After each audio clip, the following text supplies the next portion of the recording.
নমস্কার বন্ধুরা, আজকের দিনটা খুব শুভ। তোমরা সবাই জানো যে প্রায় 500 বছর পর অযোধ্যাতে শ্রী রাম মন্দিরের উদ্বোধন হচ্ছে আজকে, এবং শ্রী রামলালার প্রাণ প্রতিষ্ঠা হচ্ছে। তো তাই ভাবলাম আমার বাড়ির যে গোপালের পুজোটা সেটা তোমাদের সাথে শেয়ার করি।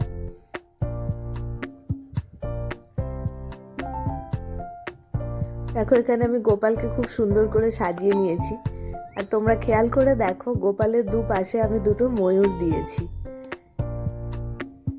এই ময়ূর দুটো কিন্তু একদম নতুন, যেহেতু আজকে একটা বিশেষ দিন, শ্রীরামের জন্মদিন এবং রাম মন্দিরের উদ্বোধন। সেই জন্য কিন্তু আমি এই নতুন ময়ূর দুটো আজকের দিনেই গোপালের পাশে রেখেছি।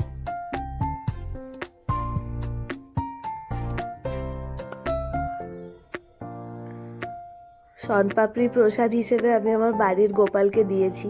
দেখো, আমার কাছে কোনো শ্রীরামের মূর্তি তো নেই, বা সেরকম কোনো ছবিও নেই পুজো করার মতো। তাই জন্য আমি বাড়ির গোপালকেই আজকে একটু বিশেষভাবে পুজো করেছি।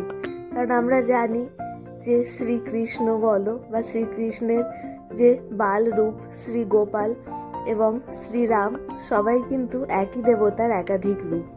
কেমন লাগছে আমার গোপালকে জানিও তোমরা। আর ময়ূর দুটো দিয়ে আমার গোপালকে কেমন লাগছে সেটাও কিন্তু বলো। আজকে আমি গোপালকে পুরোপুরি রূপোর গয়নায় সাজিয়ে তুলেছি।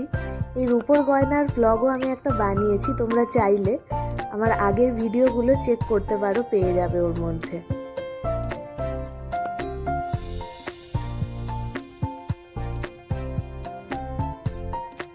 দেখো, সব শেষে আমি আরতি করে নিচ্ছি।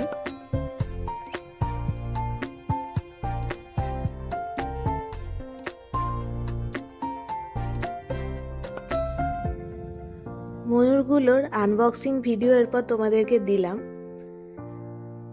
এগুলো আমি অ্যামাজন থেকে নিয়েছি।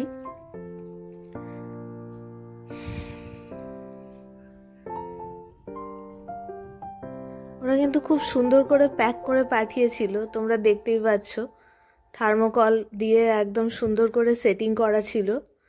প্রথমে এটাই বেরালো, এটা বড় ময়ূরটা,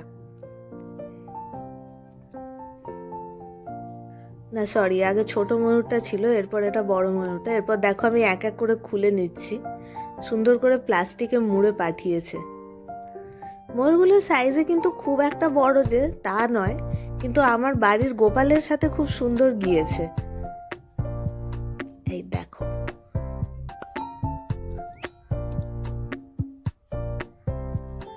এবার যে আর একটা সেটা খুলে নিচ্ছি। এই দেখো, ফাইনালি প্রোডাক্টটা হলো এটা। তোমাদেরকে বলে দিই, এটা কিন্তু খুব হালকা কাঠের তৈরি, আর তার উপর রং করা আছে, বেশ চকচকে, এবং খুব একটা যে খারাপ তা নয়, নিখুঁতভাবেই তৈরি করা।